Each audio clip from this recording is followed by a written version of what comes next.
সাভারের ঐতিহ্যবাহী সাংস্কৃতিক সংগঠন প্রতীতি সাহিত্য সাংস্কৃতিক সংসদের উদ্যোগে এক মনোজ্ঞ সাংস্কৃতিক সন্ধ্যা অনুষ্ঠিত হয়েছে।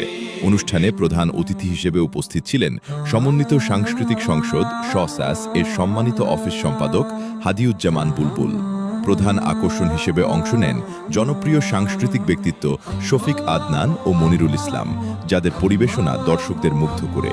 এছাড়া অনুষ্ঠানের প্রধান আলোচক হিসেবে উপস্থিত ছিলেন সংগঠনটির সম্মানিত চেয়ারম্যান আলমগীর হোসেন রাকিব। তিনি তার বক্তব্যে সাংস্কৃতিক চর্চার গুরুত্ব তুলে ধরেন এবং তরুণ প্রজন্মকে এ ধরনের কার্যক্রমে সম্পৃক্ত হওয়ার আহ্বান জানান।